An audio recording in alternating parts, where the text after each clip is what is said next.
I love this shirt, by the way. The Jason Voorhees at Camp Crystal Lake. It's so fucking perfect. Yeah. It's so good. It's cool overall. So great. Oh, you got to start with your mask down, Jess. I was thinking the same. Yeah. You're right. Oh my god, I'm scared right now. I'm pooping my pants a little bit. I told you about how Remy knows Jason now. Oh, she does? Yeah, because Are they best friends? No, I was downloading a video game. It was Friday the 13th video game, adult video game. Oh. And it was downloading, and it takes like half an hour to download these big games. And so she's sitting next to me, and it's just downloading with the logo. That's it. I didn't know that once it's like a certain percentage download, it starts playing cutscenes from the fucking game. So Remy's asking me questions like, what's Jason? He's scary, blah, blah, blah. So we're sitting there, and I'm just playing with her, and we're laughing or whatever. And then it starts playing cutscenes where Jason grabs a fucking kid and runs his face through a tree branch. And Remy looked at me with it was the heartbreaking look, she wasn't just scared because she heard a loud noise or she had a bad dream. It was a horrified look, and she looked at me. She's like, "Did he hurt him?" And she was like horrified. She was trembling, and I was like, "No!"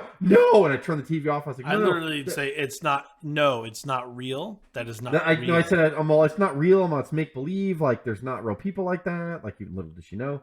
And I was like, "Yeah, it's not real people like that." She doesn't know that yet. Yeah, and she's like, "Okay," but now she knows that every time I drink, I have a coffee mug with a hockey mask on it. And she's like, "Jason." I was like, "That's Jason." It's burned in, bro. It's fucking. Don't ever tell anybody how you really know Jason.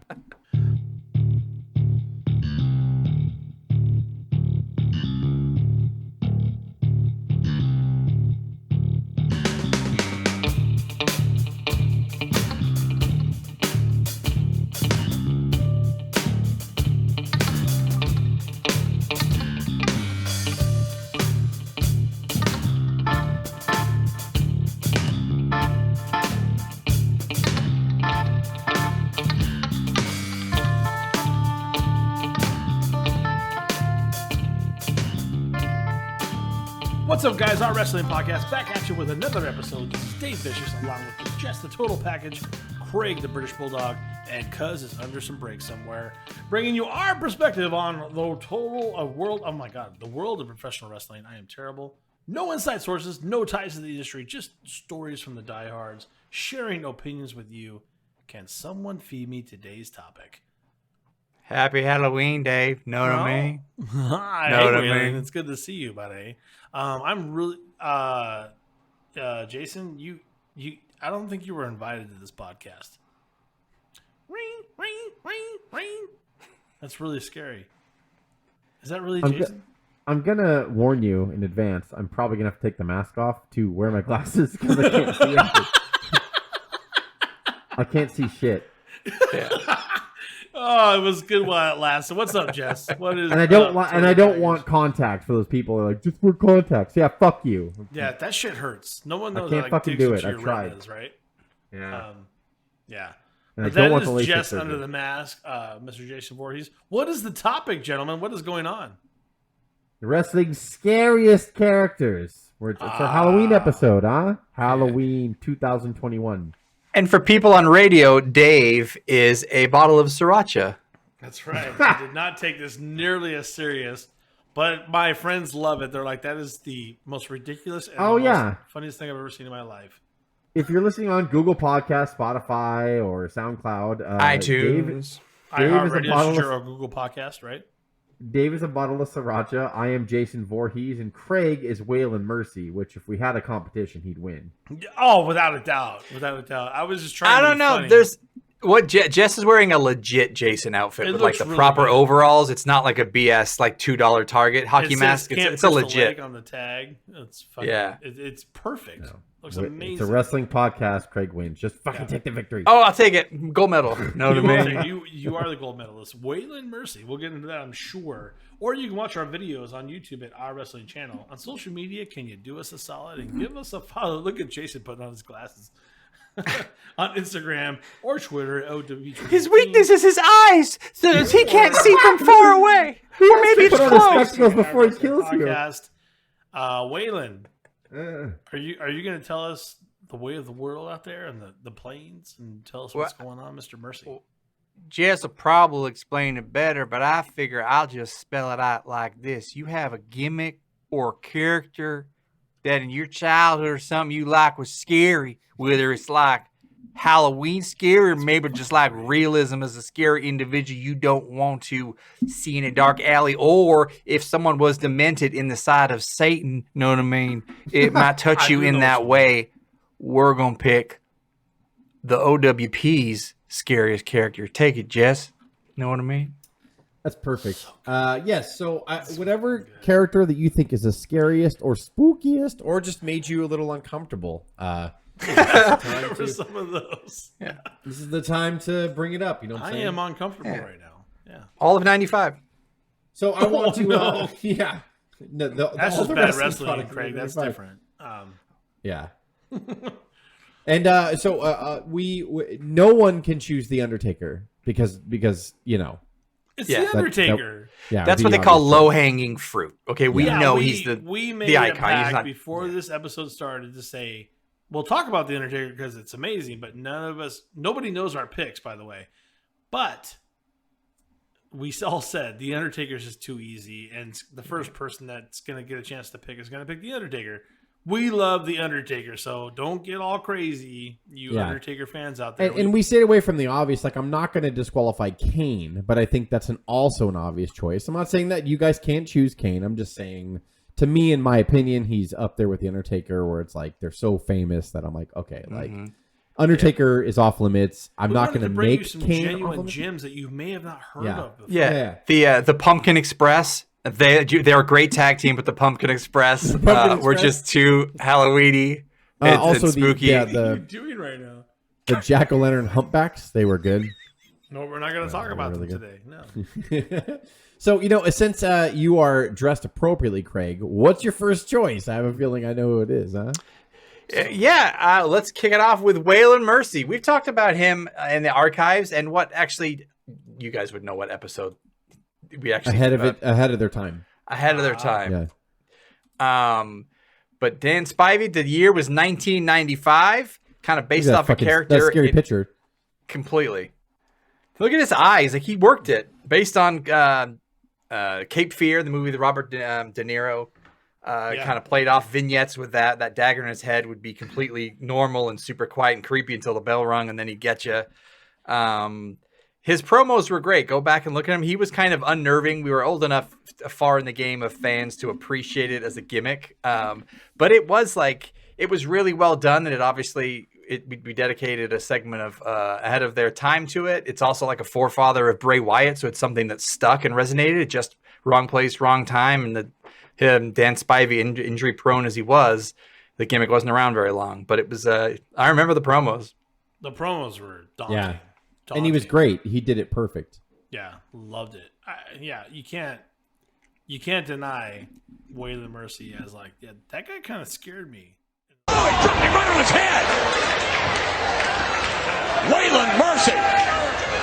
You get the impression this man is extremely dangerous. And wait a minute, look at this. That's Clipper applied on Hardy. We're going to look on Mercy's face.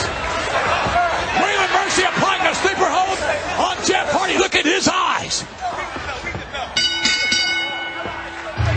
Lives are going to be in Waylon Mercy's hand. In those vignettes, we saw him because Cape Fear is freaky. Like, if anyone's seen that movie, it's very uncomfortable. Yeah. And to base a character off that too. And we actually saw him. We went to the Lake Elsinore Storm Stadium in the summer of 1995 and saw Waylon Mercy. And he was in the opening match against 1-2-3 Kid. And I remember him coming down, and he was a heel, obviously, but he walked down purposely high-fiving the fans, going, "Thank you so much for coming out. Thank you. It's so good to see you. Thank you." And he was creepy doing it. It was awesome. It was awesome to see him live do that. So I'm glad I got to see Waylon Mercy, otherwise known as Dan Spivey, for those of you guys who don't know. That show brings back so many memories. It's in our archives. Go check them out. But yeah, the Lake Elsinore Storm under 100-degree heat and I want to say 80% humidity was probably 1,500 people tops. Yeah, wrestlers did not want to be there. Is what I would say. No, not at all. Very upset to be there. So we'll keep it rolling here. David, what's your first choice? Your offering for a spooky wrestler that you found really creepy or spooky. I'm going to do the one that's kind of, I don't want to say it's goofy, but it definitely plays into the gimmick first, because the one I want to talk about later really freaks me out. Really freaks me out. But the first one, the boogeyman, bro. The boogeyman grosses me out, scares me. This is a man who, if you talk about his backstory a little bit, they had vignettes that were incredibly scary, incredibly creepy, and then he gets injured and it's delayed. And when you finally see him, people are like, "Oh, it's not a big deal." But then he goes out there and he eats like buckets of worms on live television. Like, this guy is like, "No, it's protein, bro. It's fine." But ignore the small. I will put a bigger picture. Sorry. No, it's yeah. I mean, I know you're on the fly here, just because you don't know where. In edit. But oh my God, this guy is in. You see, a tremendous shape, and just insects, worms hanging out of his mouth, and torturing people, and it's gross. It was the most legitimately disgusting, like, recurring gimmick. Those worms that I think wrestling's had. Other than maybe Gangrel's blood or something, but like those worms they stayed with me. It's traumatic. It's disgusting. And they weren't like just the weird worms you found. Small. He ate fucking earthworms. Like we're talking like protein fed earthworms. Double A Nightcrawler size 5. Yeah, or we're talking like any bigger, they would have been snakes, bro. Like big, like big fucking worms, and hanging out of his mouth, and he would chomp them and cut them in half, and like just what they think of Kurt Angle.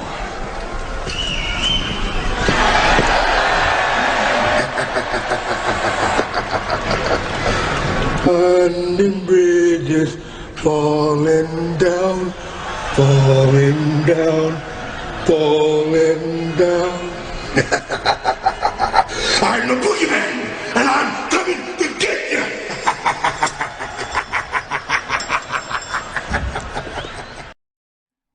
I don't know. What you using for bait there? Boogeyman worms. Oh, cool. Good luck. They should have had it. They should have coined that boogeyman worms. Mm-hmm. Those are some big worms that he was eating on a regular basis. Like, yeah, fishermen were upset because where's my worm size 5? Oh, boogeyman took him to the ring. God damn it! Not to put what ultimately happened to Boogeyman. Oh, Jess, you got to help me. I listened to one of the podcasts. I think it was Something to Wrestle, and he got released, but it was his time to go.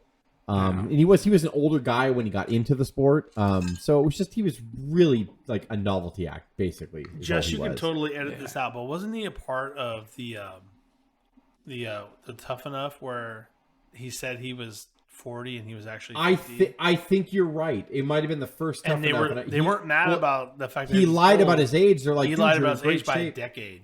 Yeah, you're in great shape. We liked you, but you lied about your age, and we don't like that. And so, like, he lied because he was older. Like, he was older when he started. I think he was fucking like 40 or something, or almost 40 something. So he said he was 30, but he was actually 40. Yeah, and he was in tremendous shape. Yeah. She's never too old. Don't chase your dreams, guys. And I'm saying that because I'm 45 dead inside.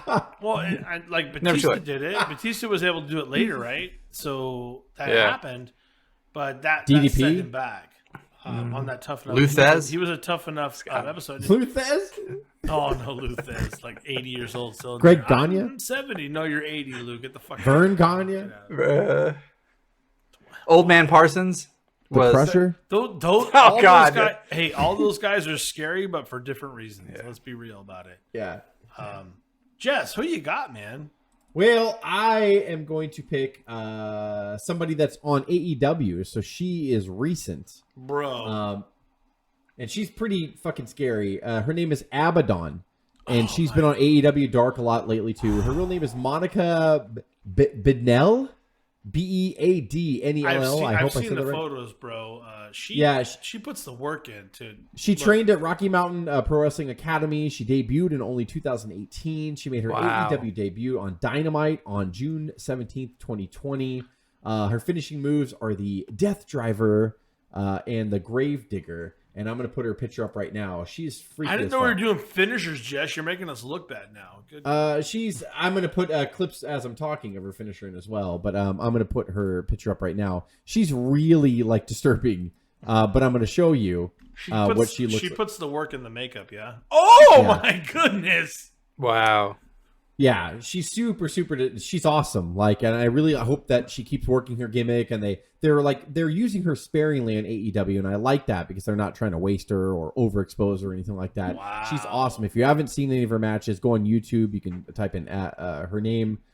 It's Abadon, Abaddon, and you can look at some of her stuff. And she's a pretty good wrestler too. And she actually, on her Twitter account, she actually recently just put up a weight loss. She lost like 50 pounds or something like that. She's been working out hard and stuff, so she looks great.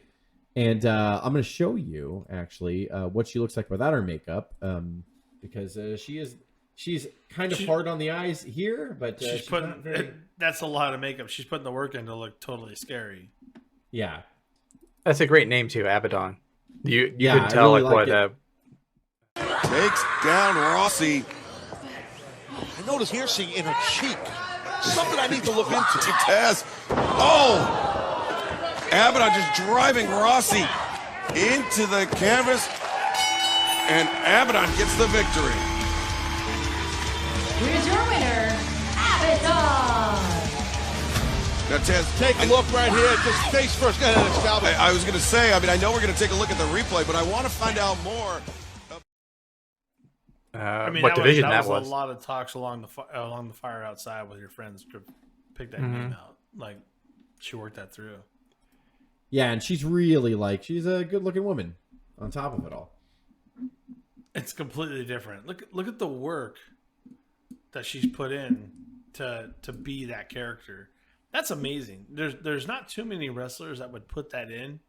And by the way, she can work, right? Obviously. Yeah, she can work really well. I mean, she's only been in the sport for 3-4 years, but she'll figure it out. But gimmick, sometimes you really believe in the gimmick, and she looks like she's passionate, so I appreciate that. But as she comes down to the ring, she crawls on all fours down to the ring, like a creepy, from the ring or whatever. And then she actually spits blood out of her mouth as she's crawling down to the ring. Like it's pretty cool. So that's my first offering. Jess, we'll hang it up now because you done stole the cake on this one. That was a good I try. I know I sound right. I don't know why. Come on, man. Come on. All right, Craig. Rowdy made his way. Rowdy scares us, but for different reasons. What's your second guy, Craig? My second choice, and again, this is kind of not the conventional kind of spooky or kind of demonic or that kind of era. Mine was one as a child or as a fan in 1992, which had a realism to me where I was legitimately kind of scared of the guy, and it was just a cool little scary, wacky, oh, he might snap, and then his kind of things happen to where conspiracy theories are not a truth about maybe he was just as scary as his gimmick, but I'm talking about Nails, who was debuted as a foil against Big Boss Man. He wore a correctional facility orange jumpsuit. He would kind of spittle and froth 24/7 as he just kind of beat his own hand with the nightstick that he stole. He had this kind of realism that was kind of very cool. You've seen kind of Cops, but he played I guess the Hannibal Lecter kind of crazy prisoner role to perfection. It was memorable for the short run. And then did he or did he not attack Vince McMahon, or things happen, or what's the story? He tried to choke him. The story goes is that he was really pissed off with his SummerSlam 1992 payoff. And so he went into Vince's office and he tried to choke him. He went over his desk and tried to choke Vince because he felt like his payoff should be bigger. Now, that has become the folklore and possibly the truth about Nails, because his run was short-lived because of that, and he was fired, obviously, promptly after. So I'm assuming that is a real story. But what people don't remember is his beatdown of the Boss Man was really brutal for 1992 in the bubblegum WWE. Yeah, and he cuffed Boss Man to the ropes and beat him with a nightstick. And then the next week on Superstars, or 2 weeks later, they talked to Boss Man on the phone, but they showed still photos of his bruises. They bruised him up and everything like that, and it looked brutal. He was really beaten. I'm gonna be okay. Yeah, it was crazy. And I remember in 1992, you know, like I was, 15, 16, something like that, being like, that's disturbing. Like, that's like, he's kind of like, they did a great, WWE was always, they or caught you in WWF. the moment for sure. WWE, yeah, they were always good with characters. And then afterwards, obviously, like, you know, as Bruce says, that damn bell had to ring, and Nails was awful in the ring. Yeah. So and that was part of the reason why his character was short-lived as well. But at the same time, he tried to kill the owner. You can't do that. So he's spooky for that reason. But Nails, that angle with the Boss Man is underrated in the sense that it was really brutal and a little bit uncomfortable for 1992 WWF. Yeah, Perfect example. Yeah. Who is he? I don't know who that is, McMahon. It's the guy. That's got to be him. That's got to be him. There's the What's number. He doing? Look. That's got to be the man. There, he's using the Boss Man stick on himself. Just how the Boss Man probably used him. Jamming in the guts. Come on. I've been waiting to see what they get. Look at the size of this guy. Our boss looks so tough now. Example. Yeah. it's not. It wasn't common for 1992 WWF for sure. Wow. Yeah, underrated. All right, Dan. What you? Oh no. You caught me off guard, buddy. And you're like, "Whoa, me?" No, that's my turn. Okay, my guy that we're gonna talk about is not spooky at all. He just scares the shit out of me, and he scares the shit out of me shoot style. And we're talking about Bruiser Brody. This guy's dead, and I'm still scared of him. I can't even tell you. Bruiser Brody, I watched him as a young kid. I was scared of him then when I didn't understand what was gimmick and what was not. And even as I grow into the business and understand it more, and I hear about the folklore of Bruiser Brody, I really freak out. We talked about Lex Luger versus Bruiser Brody in one of our Wrestling Gets Real archives. Check it out. And Lex Luger is so scared of Bruiser Brody that he jumps out of a steel cage and disqualifies himself because Bruiser is no-selling him and trying to legitimately hurt Lex Luger. And I know Lex Luger is not... He can't shoot on you. He's just that kind of bodybuilding guy and someone we expected so much more to be. There's so much on Lex Luger in our archives. You would enjoy what we talk about with Lex, but Bruiser Brody got upset with Lex for some reason and said, "I'm going to no-sell you, and if you stay in here any longer, I'm probably going to hurt you." And this is the ultimate character / shoot of Bruiser Brody on the regular that, in my opinion, probably gets him killed in Puerto Rico with multiple stab wounds that, honestly, nobody was held accountable for. That's how scary this person was. You can argue that it was a beef with money and things like that, but I can also argue that they thought Bruiser was crazy. They thought this guy was a crazy man. And you can't tell me that's not part of why he died in Puerto Rico and why no one to this point ever has been held accountable for his death. Even, 30, 40 years later? Just keep me honest there with the timeline. But this guy legitimately scares me. And he's not even here anymore. But he scares me to death. Yeah, no, Bruiser is and he was a pretty good worker too, but he was one of those guys that back when wrestling was real, even to the people in the locker room, you had to keep up a certain gimmick and you had to keep up a certain facade about yourself. And Brody just chose to be crazy, in the background. Yeah. I mean, he wasn't nuts per se, but after the match with Luger that he spoke about, Luger went up to him afterwards. Is like, was everything okay? And he's like, yeah. And it was just like, okay. Yeah, it's just, he got pissed about something and you didn't fuck with him. So there's good and there's bad to kind of living your gimmick on the outside, and Brody did that for sure. Percy Pringle just stands by with a grimace on his face. Well, that looks like that's it, Mark. Albadrill, you're absolutely right. Bruiser Brody with an impressive win. Here's Chris Kerson with the announcement. Winner of the match in 3 minutes and 11 seconds, Bruiser Brody. Al, before we break. Sure. His legend lives on, and Daniel Bryan at WrestleMania 30 when he won the heavyweight championship and the world WWE championship in his big moment. He actually wore fur around his boots to celebrate Bruiser Brody because it was one of the people that he kind of idolized. Was infatuated with, like as he was growing up. And so the furry boots that he wore was to pay tribute to Bruiser Brody. I'm telling you, that's cool. Bruiser's history scares me to this day.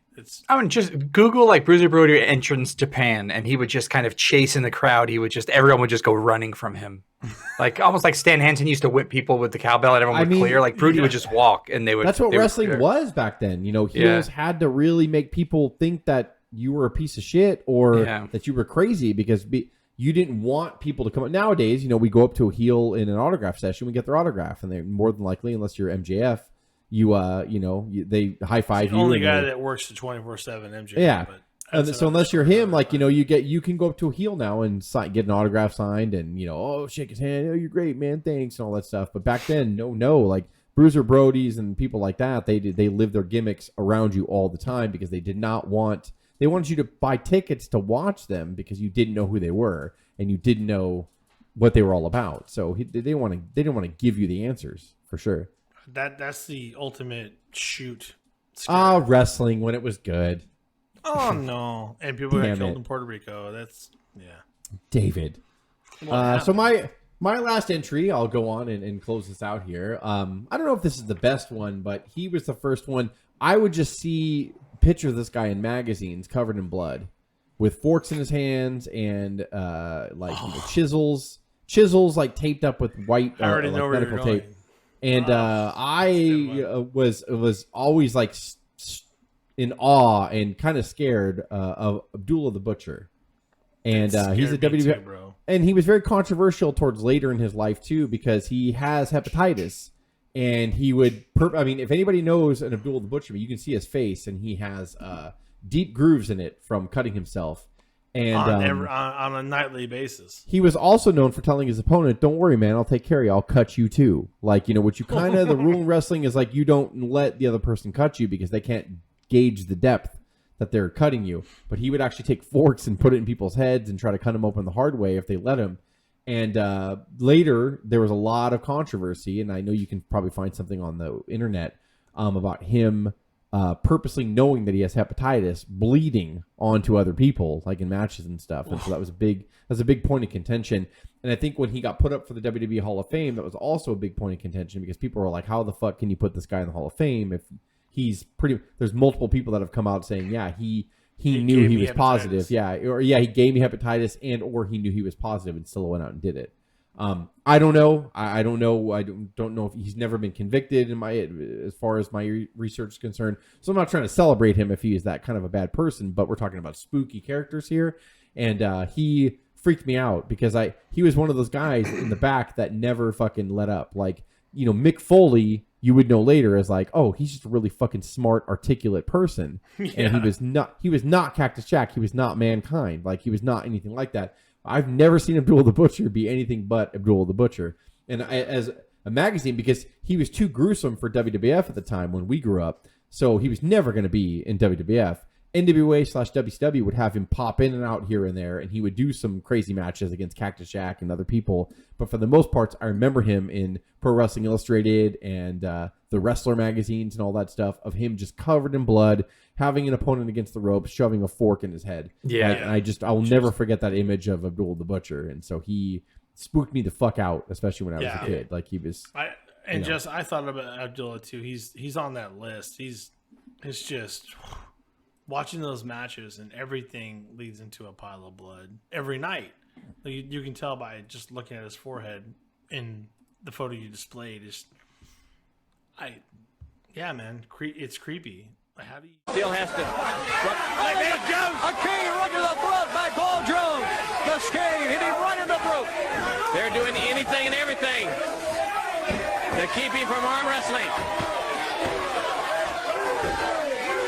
AC the Butcher.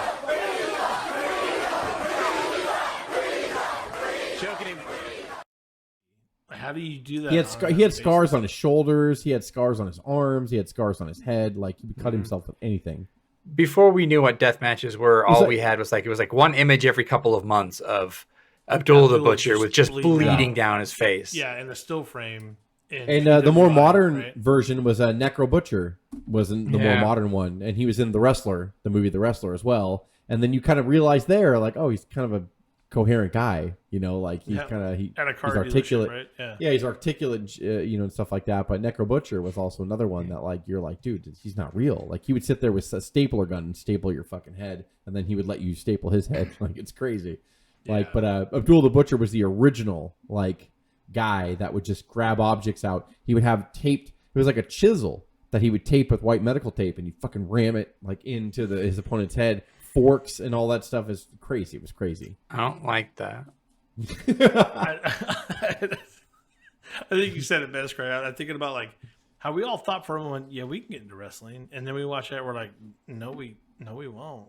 I'm not gonna wrestle the Butcher. Like, no way. Like, even watching like Dusty back in the day, and Dusty was riddled in scars, like just had to your forehead, to your shoulders, you know, just. And Dusty wasn't like in death matches or anything like that. No, like, he was just opening up, hardware or not. But Abdullah was doing it for the gore of it, and doing it to like really like you go home and go, I don't want to go to sleep tonight. That was awful, and there is a difference. And yeah, Abdullah is right on that list, Jess. I think you nailed it. And he had once he used to have a ribs in all-you-can-eat Chinese food restaurant in like Georgia or something. Abdullah, which I always wanted to go to. I think it's closed, but Abdullah the Butcher had like a Abdullah the Butcher's House of Ribs in all-you-can-eat Chinese food or something. If you don't finish the plates, you have to take a fork and try to stab the person. Like, so, Craig, happy birthday, young man! I have to before we close this episode. Happy birthday, young man! Stab yourself with a fork. Before we close this episode, I have to say that I love your costume, but you do look like Eugene Levy a little bit with your eyebrows. I've been wanting to tell you that the entire episode, which is a compliment. But like, your costume is fantastic. But it could totally be Eugene Levy because the wife went a little nuts with the eyebrows. It's fine. No, your costume's great. It would win the competition. It's not even a question. I was just fucking around. Like, I'm gonna be a bottle of Sriracha sauce, and you guys like totally outdid it. It's a great job. You guys look amazing. And I'm like, oh, I'm gonna spend $12 with a beanie. Amazing. Jason Voorhees looks amazing. Last year I was a super trooper, and my fucking mustache wouldn't stay on, so I had to get out of character. That's right. That's great. And because I wear glasses, I cannot fucking wear the hockey mask the whole time, or I would have done this the whole time. So it still works for me, bro. Good stuff. Jason, you guys are amazing. For audio fans, give us a listen on Apple, Spotify, SoundCloud, iHeartRadio, Stitcher, and Google Podcast, or watch our videos on YouTube at our wrestling channel. Can you do us a solid on social media and give us a follow on Instagram or Twitter at O.W.P 2019, or on Facebook at Our Wrestling Podcast? This is Waylon, Sriracha, and Jason signing off from the O.W.P. You guys have a good one.